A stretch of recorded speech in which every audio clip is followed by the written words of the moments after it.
Hello जी, अस्सलाम वालेकुम। क्या हाल चाल। उम्मीद करते हैं सब खैरियत से हैं। जहाँ भी रहें हमेशा खुश रहें और इसी तरह मुस्कुराते रहें और हमें अपना प्यार दिखाते रहें। मैं हूँ साजिद महमूद। मैं हूं दानियाल। आज हम जिस वीडियो पे रिएक्ट करने जा रहे हैं उसका टाइटल है 5 Islamic nation ignore Pakistan Taliban meeting and join India. देखते हैं वीडियो में क्या सीन है। तो वीडियो स्टार्ट करते हैं। Video start. World affair. नमस्कार and welcome you to world affair. जहाँ Prashant Dhawan. So recently 5 Muslim majority countries ने जो पाकिस्तान की मीटिंग थी ऑन तालिबान, इसको ना अटेंड करके जो इंडिया की मीटिंग है इसे अटेंड किया है। ये मैं कहूँगा एक बहुत ही बड़ी डिप्लोमेटिक विक्ट्री है फॉर इंडिया, क्योंकि पाकिस्तान ने यहाँ पर क्या किया था कि जो ऑर्गेनाइजेशन ऑफ इस्लामिक कोऑपरेशन है, जहाँ पर 57 कंट्रीज आपको मिलेगी, मुस्लिम मेजॉरिटी कंट्रीज, इनको बुलाया पाकिस्तान में और ये कहा कि एक मीटिंग करते हैं जहाँ पर मेन फोकस होगा अफगानिस्तान पे। ना इनिशियली पाकिस्तान का प्लान यहाँ पर ये था कि तालिबान को रिकॉग्नाइजेशन यहाँ पर दिलवा देंगे, मगर सिंस बाकी कंट्रीज ने एक्सेप्ट किया नहीं ये एजेंडा, बाद में पाकिस्तान ने जो पूरा टॉपिक था डिस्कशन का यहाँ पर चेंज कर दिया और ये कहा कि हाँ ठीक है, हम लोग भी अभी तालिबान को रिकॉग्नाइज नहीं करना चाहते, मगर चलिए अफगानिस्तान की हेल्प की बात करते हैं। कैसे हम अफगानिस्तान में आज के समय जो क्राइसिस चल रहा है उस दौरान अफगानिस्तान की हेल्प कर पाएंगे। हालांकि सबसे अजीब बात यह है कि इंडिया की जो हेल्प है टू अफगानिस्तान, उसको रोककर आज के समय पाकिस्तान ही बैठा है, मगर फिर भी इन लोगों ने बात करी कि कैसे organisation of Islamic cooperation help कर सकता है अफगानिस्तान की।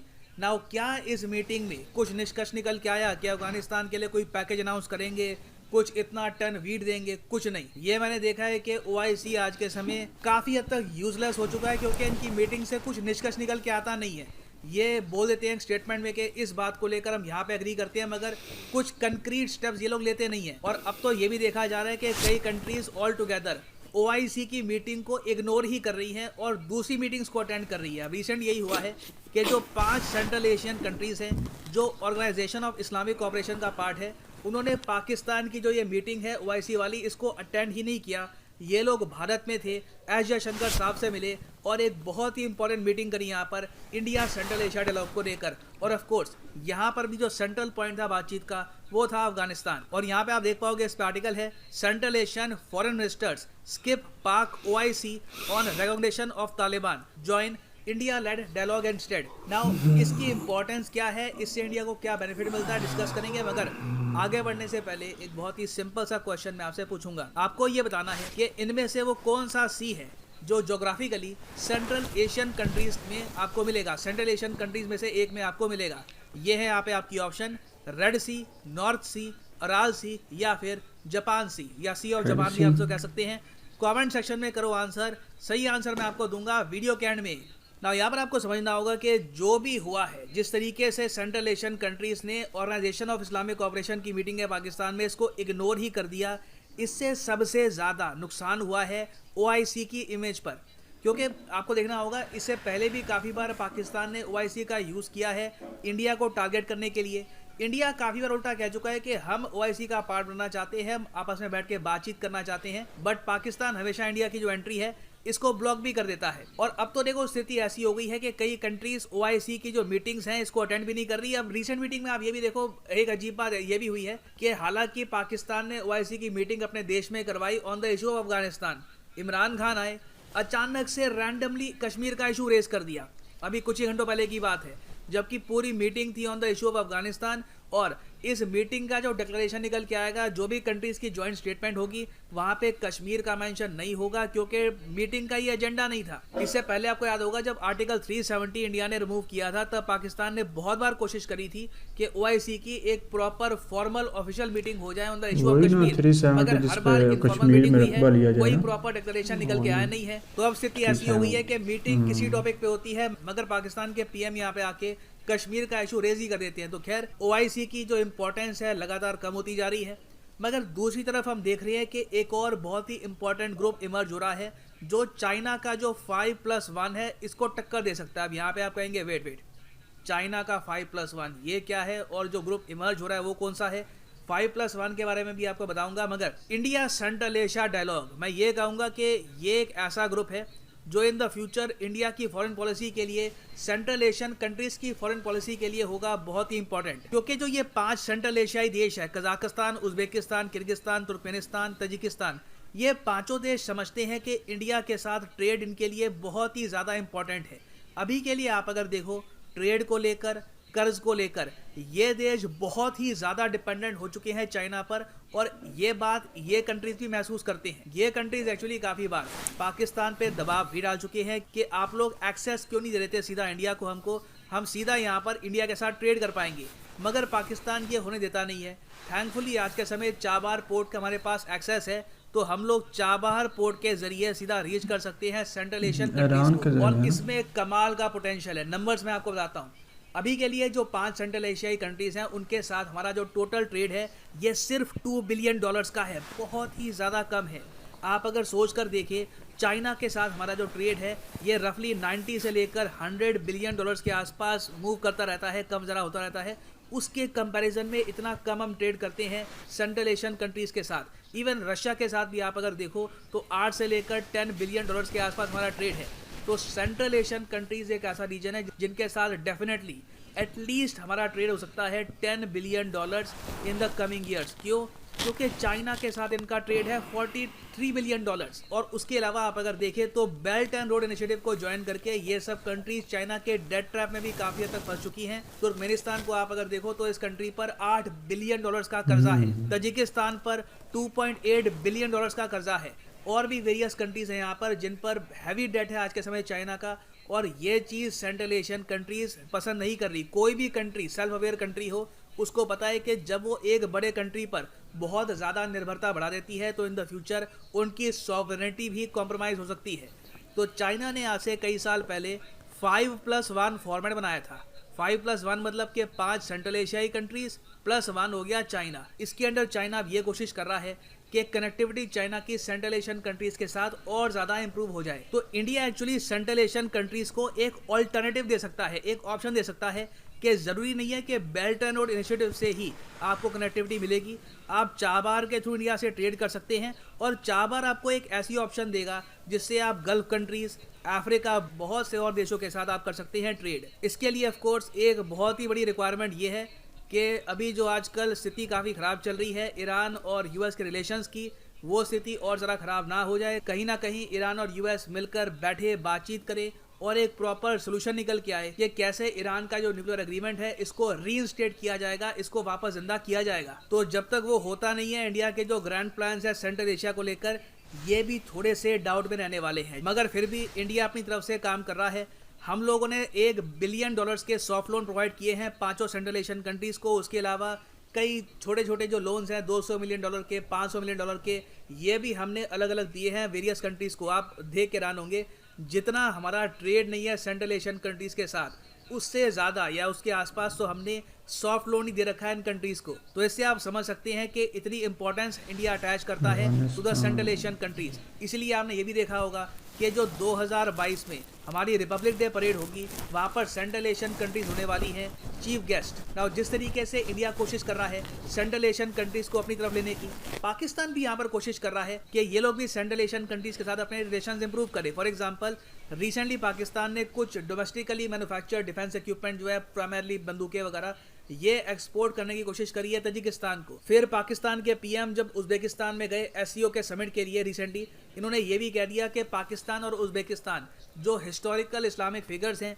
उन पर टीवी सीरीज़ और मूवीज़ बनाएंगी। इनमें सबसे बड़ा नाम होगा बाबर का, क्योंकि बाबर आप अगर देखो तो उज़्बेकिस्तान में ही पैदा हुआ था, बाद में अफगानिस्तान, पाकिस्तान होते हुए इंडिया में आया बाद में। तो हालांकि पाकिस्तान के पास ऑप्शंस काफ़ी कम है ट्रेड के मामले में, सेंट्रल एशियन कंट्रीज़ को ज़्यादा कुछ ऑफर कर नहीं सकते। ये लोग कल्चरल टाइज स्ट्रॉन्ग करने की कोशिश कर रहे हैं विद सेंट्रल एशियन कंट्रीज़। मगर इंडिया के पास मैं कहूँगा अभी एक ट्रम्प कार्ड है। वो ट्रम्प कार्ड है free trade agreement with Eurasian economic union. Eurasian economic union में जो 5 सेंट्रल एशियाई कंट्रीज है ये आती हैं, रशिया भी आता है, आर्मेनिया आता है, और इन सब कंट्रीज़ के साथ अगर इंडिया ने फ्री ट्रेड एग्रीमेंट कर दिया तो ना सिर्फ central Asian countries, even Russia के साथ भी हमारा जो ट्रेड है ये काफ़ी हद तक बढ़ सकता है। और जैसे जैसे भारत और सेंट्रल एशियन कंट्रीज़ का ट्रेड बढ़ेगा आपस में, इकोनॉमिक टाइज स्ट्रॉन्ग होंगे, आप देखेंगे कि बहुत से एस्पेक्ट में ये देश इंडिया का सपोर्ट करेगी, यूएन में, वेरियस और फोरम्स में। ऑलरेडी आप अगर देखो तो जो तीसरी मीटिंग हुई है of India central Asia dialogue, उसमें सेंट्रल एशियन कंट्रीज़ इंडिया के सपोर्ट में आई है। आतंकवाद के इशू को लेकर, अफगानिस्तान में सपोर्ट पहुंचाने के इशू को लेकर, FATF में भी इन्होंने ये कहा है कि जो देश FATF की ग्रे लिस्ट में आते हैं उनको प्रॉपरली एक्शन लेना होगा अपने देश में टेरर फाइनेंसिंग को रोकने के लिए। तो अगेन ये एक पाकिस्तान की तरफ एक इशारा था। और उसके अलावा इंटरनेशनल सोलर अलायंस में वेरियस और इंटरनेशनल इनिशिएटिव्स में सेंट्रल एशियन कंट्रीज इंडिया का सपोर्ट ही करेंगे इन द नियर फ्यूचर। और इन 5 कंट्रीज का सपोर्ट जीतना अपने आप में काफ़ी मुश्किल काम था। पीएम मोदी ने इसके लिए बहुत काम किया है। 2014 में आपको बताऊंगा कि पीएम मोदी कई बार सेंट्रल एशियन कंट्रीज में गए, विजिट किया, यहाँ पर इनके लीडर्स को इन्वाइट किया काफ़ी बार इंडिया में। और इस वजह से हम देख रहे हैं कि आज के समय OIC को छोड़कर ये कंट्रीज इंडिया के साथ बैठकर बातचीत करना ज़्यादा प्रेफर करती है। It is a huge diplomatic victory. खैर वापस आते हैं अपने क्वेश्चन पे हम कि इनमें से कौन सा सी आपको मिलेगा सेंट्रल एशिया में। तो सही उत्तर इसका है ऑप्शन सी, अराल सी। बहुत ही फेमस है, यहाँ पर आप देख पाओगे। यहाँ पे आपको कजाकिस्तान और उज्बेकिस्तान के बीच में मिलेगा अराल सी। और फाइनली यहाँ पर मैं ये भी ऐड कर दूं कि आप किसी भी एग्जाम की तैयारी कर रहे हैं, चाहे UPSC, SSC, bank, NEET, any examination, सीधा जाओ unacademy.com पे, choose the exam of your choice. For example आपको अगर प्रिपेयर करना है फॉर नीट UG, क्लिक करो यहाँ पर नीट एग्जाम पर और यहाँ पे आप परचेज कर पाएंगे the course of your choice. For example अगर आपके पास अभी टाइम है, आप 1-2 साल बाद अटेम्प्ट करना चाहते हैं एग्जाम को, तो जो 30 महीने का कोर्स है ये भी आप कर सकते हैं परचेज। 42 मंथ कोर्स भी यहाँ पर अवेलेबल है। इन सब कोर्सेज के प्राइसेस बहुत ही जल्द बढ़ जाएंगे। There will be an annual price hike very soon on Unacademy. तो जब तक प्राइसेस कम है you can buy these courses, मगर जो प्राइसेस यहाँ पर लिखे हैं ये पे करने की आवश्यकता नहीं है आपको। सिंपली कोड डालो PD10 and the prices will fall. So use the code PD10 and save money. So इसी नोट के साथ ये है वीडियो कांत। Thank you for listening and as always God bless you all.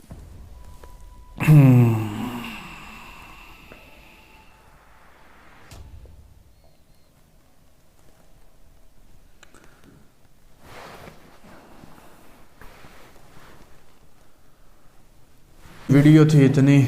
वैसे भारत का जहां हाथ पड़ता है ना, वो पाकिस्तान को जलील ज़रूर करता है। अब पाकिस्तान के लिए देखो कितनी शर्मिंदगी वाली बात है कि OIC मतलब कि मुसलमान ममालिक भी इनमें इन्वॉल्व होने थे इस मीटिंग में, लेकिन पाकिस्तान मुसलमान के जो 5 मुल्क है ना वो इंडिया में चले गए। वैसे किसने कहा है मतलब गए?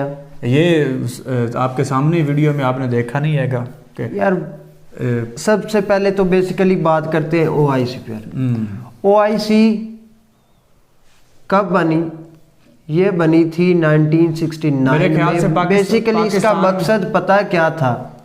इसमें 57 कंट्रीज थी। बेसिकली इसका मकसद ये था जो इस्लामिक कंट्रीज हैं, जो भी मतलब सिचुएशन क्रिटिकल सिचुएशन बनती है और उनमें कुछ भूख वगैरह या इस तरह के मामलात जो सरवाइव नहीं करती, इस तरह की चीज़ें होती हैं ना, मतलब क्राइसिस में होती है, उसकी मदद करना। और अब ये क्यों बार बार कही जा रहे हैं कि पेश गोई से कुछ नहीं होता। प्रेडिक्शन दे रहे हैं इंडिया वाले कि मतलब हम इस तरह अगर ये हमें रास्ता दे दे तो हम मतलब उधर जाएं तो वो हमारे आ जाए, दोस्त बन जाएंगे। ये प्रेडिक्शन से क्या होता है। और हमेशा आप देखें तो ये सेंट्रल एशियन जो कंट्रीज है ना, उनके मतलब पाकिस्तान से बहुत गहरे तल्लुकात हैं। अगर ऐसे तल्लुकात होते तो फिर जो 5 मुल्क नहीं है उनको भी आना चाहिए था ना। उसमें वो यार मसरूफियात भी होती हैं। अच्छा मसरूफियात उधर चले गए, कुछ ने अपने नैब भेजे हैं। हो सकता है कि मतलब उन्होंने नैब अपने भेज दिए, आप उधर चले यार मेरी और नैब इधर भेज दिए। क्या बात हुई यार? मेरी बात सुन। हो सकता है कुछ चीजें होती हैं कि मतलब एक पर वो राजी नहीं हो रहे, ये मान सकते हैं मतलब। अच्छा, आप पहले कह रहे थे कि मीटिंग है सिर्फ के जहाँ लेन देन के लिए, और नहीं लेन देन मतलब जो अभी कह रहे थे ना, तालिबान जो है मेन मीटिंग अफगानिस्तान में हुई ना, मीटिंग तो अफगानिस्तान की थी ना। उसकी सिचुएशन मतलब क्राइसिस में है, मतलब काफी उन्होंने अभी हुकूमत संभाली है, तो वो उनकी हुकूमत अभी मतलब हौसला अफजाई के लिए, हौसला अफजाई और उनका तामन के लिए ये बनाई गई है। और दूसरी ये है कि मतलब ये क्या प्रेडिक्शन बार बार कही जा रही है, ये इस तरह होगा, ये इस तरह। भाई आपको कुछ नहीं मिलेगा, आपको कख नहीं मिलने वाला।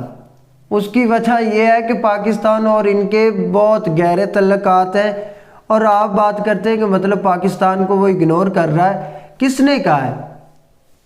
वो इग्नोर कर ही नहीं सकता। दूसरा वो इस्लामिक कंट्रीज़ हैं, और तीसरी बात ये है कि मतलब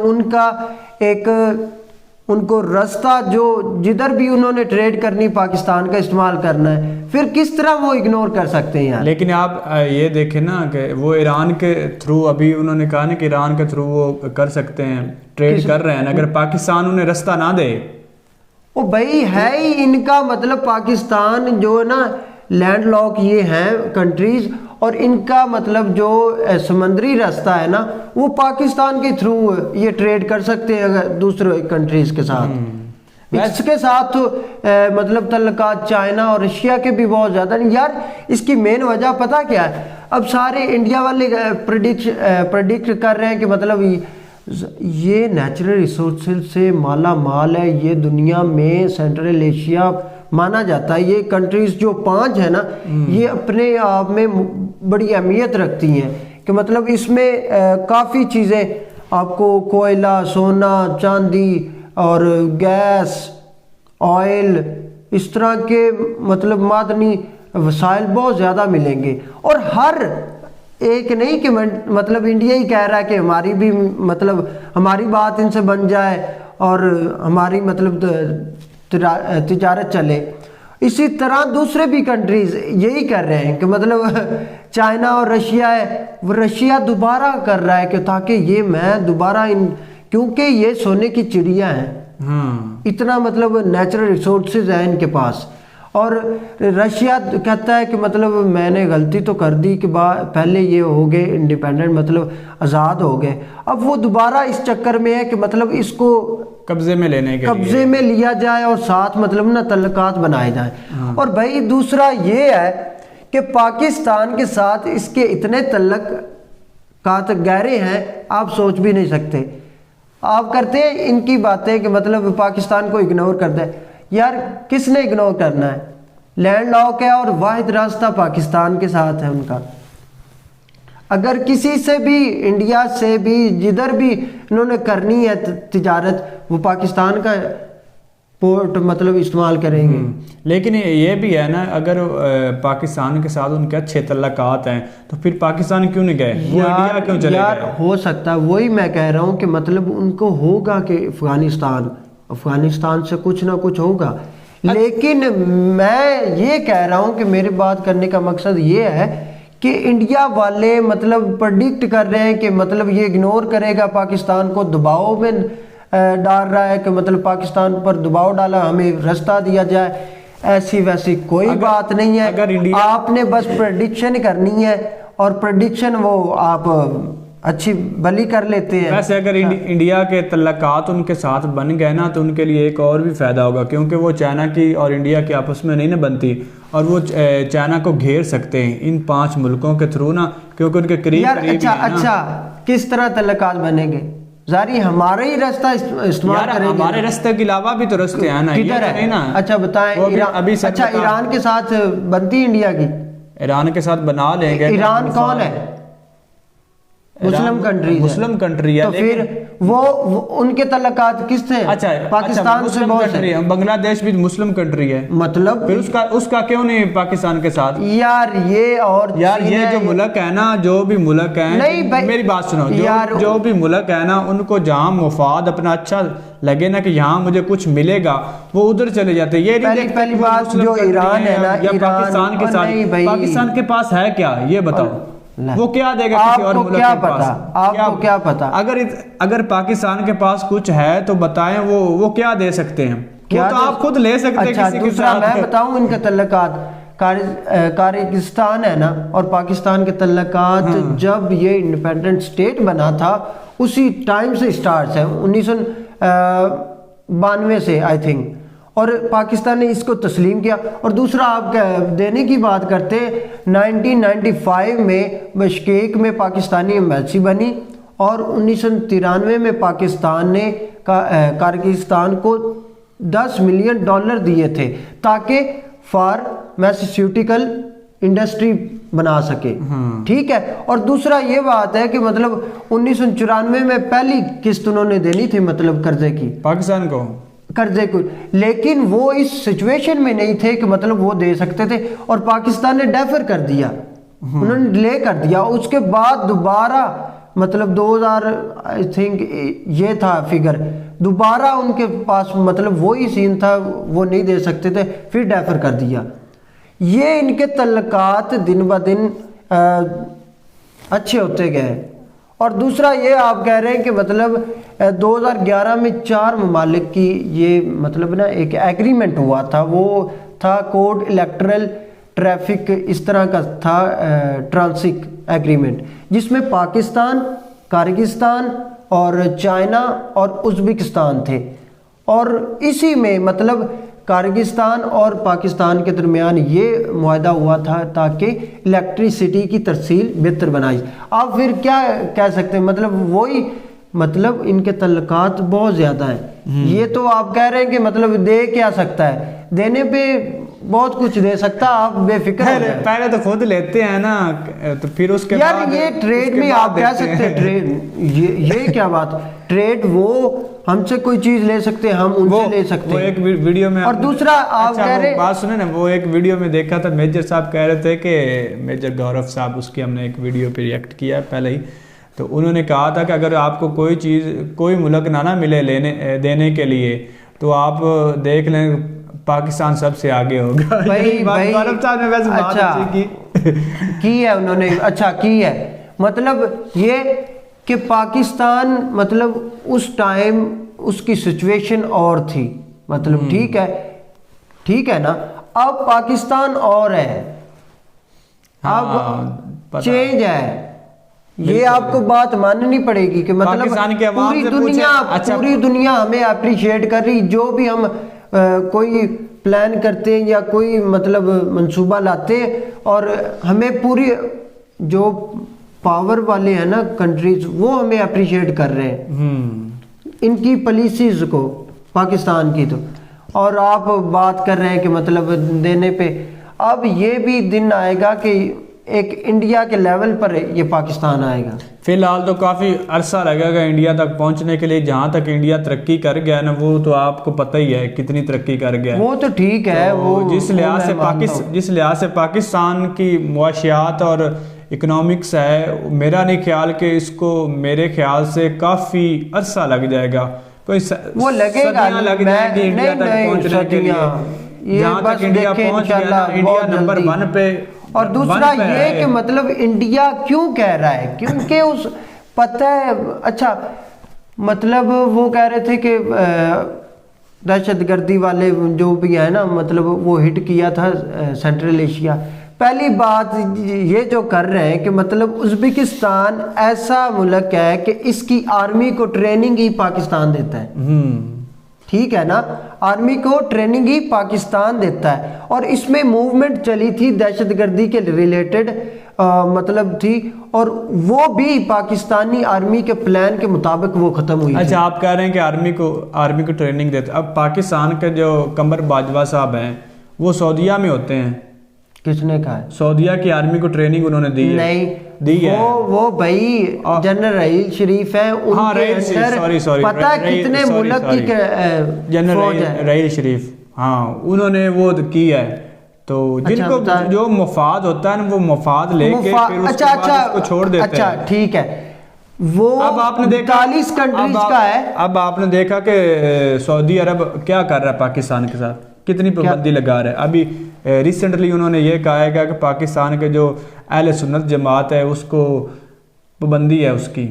ठीक, तो मेरे कहने का मतलब ये है कि जिस मुल्क को जो चीज़ मुफाद दिखता हो ना, वो उसको हासिल करके फिर उसके तल्लकात ख़त्म हो जाते हैं। मतलब कि यार तल्लकात ठीक है, एक पॉलिसीज़ होती है कि मतलब इसमें वो मुफाद है, वो आपकी ठीक है बात, लेकिन अगर आप ये कारोबारी लेन देन और इस तरह के तल्लकात की बात कर रहे हैं ना, और इसी तरह काज़ाकिस्तान है, इसमें 80% जो है ना पाकिस्तानी वो अपना कारोबार कर रहे हैं, ठीक है ना, और हम कारोबार कर रहे हैं, जो चीज़ पाकिस्तान से काज़ाकिस्तान में जाती है, इसमें केमिकल्स वगैरह हर चीज़, अजनास है, चमड़े के आइटम है, ये सब कुछ मतलब पाकिस्तान से जा रहा है उधर। हाँ जी। और दूसरा ये और तीसरे पर आता है उज़्बेकिस्तान। उज़्बेकिस्तान दुनिया में सोने के लिहाज से 5वां बड़ा मतलब है, इसमें इतने ज़खायर हैं, ठीक है ना। और इनके साथ तल्लुकात पाकिस्तान के बहुत अच्छे हैं। अब उज़्बेकिस्तान की वो बात मैं कर रहा था, और इसी तरह मतलब वो आर्मी वाली वो भी उज़्बेकिस्तान में हुआ है। और इंडिया क्यों कह रहा है कि मतलब ये हो जाए, यार नहीं होना। आप मतलब जितना भी दिल लगा लेना नहीं होगा। अब पाकिस्तान ने अपने मतलब इमरान खान ने OIC का इजलास बुला लिया है, उसमें कंट्रीज सारी आई हैं, मतलब 51 कंट्रीज आई हैं। और ये इनको ना मतलब एक वो क्या कहते हैं कि मतलब डर है कि दोबारा ये इकट्ठे होने वाले हैं। मेन चीज ये है और कुछ भी नहीं है। तल्लक की बात करते हैं तो तल्लकात तो मुड़ फिर सेंट्रल एशिया के साथ हमारे बहुत ज्यादा तल्लकात हैं। ये सिर्फ मेन चीज पता है क्या है? अच्छा, कि मेन चीज यही है कि डरते हैं कि अब ये दोबारा मुसलमान इकट्ठे हो रहे हैं। अब मुसलमान इकट्ठे हो गए तो इनका जो हुकूमत है, इनका मतलब जो होल्ड है वो ख़त्म हो जाना है। अच्छा ये बात छोड़ो, मीटिंग तो थी अफगानिस्तान पे, ठीक, मेन मकसद अफगानिस्तान का था, लेकिन मीटिंग का रुख ही चेंज हो गया, वो किसी और टॉपिक पे उसकी बात। यार टॉपिक अच्छा आप मैं अंडरस्टैंड कर गया हूँ। टॉपिक तो मतलब इस्लामिक होता है ना, इस्लामिक कंट्रीज है ना सारी, ठीक है। उन्होंने जो भी मुल्क है जो क्राइसिस में है, क्रिटिकल सिचुएशन में है, उस पे करनी है। इसमें और कोई तो बात ही नहीं है कि मतलब अफगानिस्तान हो या जो भी हो, ठीक है ना। उनकी प्रॉस्पेरिटी के लिए मतलब खुशहाली के लिए उन्होंने इकदाम लेने हैं। और आप ये बात कर रहे हैं कि मतलब इंडिया वाले ये बस अल्लाह के बंदे डर रहे हैं कि पाकिस्तान दोबारा इनको मुतहिद इंडिया कर रहा है, जो कि सुपर पावर इंडिया है वो डर रहा है। यार इंडिया कह ले, आप इंडिया कह ले, अमेरिका कह ले, जो भी कह ले ना, मतलब वो अब डर रहे हैं कि दोबारा मुसलमान इकट्ठे हो रहे हैं। अब इकट्ठे हो गए तो उसी तरह जिस तरह पहले मुसलमानों ने हुक्मरानी की थी, उसी तरह वो दौर आएगा कि पूरी दुनिया पर हुक्मरानी करेंगे। चलो ये तो देखते हैं, फिलहाल तो पाकिस्तान का अल्लाह वारिस है, जो होगा। तो वीडियो इतनी थी, अगर अच्छी लगे तो कमेंट्स में बताइए, और हमारे YouTube चैनल को सब्सक्राइब करें ताकि आप हमारे YouTube फैमिली का हिस्सा बन सकें इसी तरह अच्छी वीडियो देखने के लिए। तो अगर आप हमें वीडियो रिकमेंड भी कर सकते हैं कमेंट्स के ज़रिए, और हमारा डिस्क्रिप्शन में इंस्टाग्राम की ID है उसको भी फॉलो कर लें, उधर भी अपनी जो आपको चीज़ अच्छी लगे वो आपको हमें उधर मैसेज के थ्रू या रिकमेंड कर सकते हैं। तो हमें दें इजाज़त, इंशाल्लाह फिर मुलाकात होगी एक नई वीडियो के साथ। तब तक खुदा हाफ़िज़।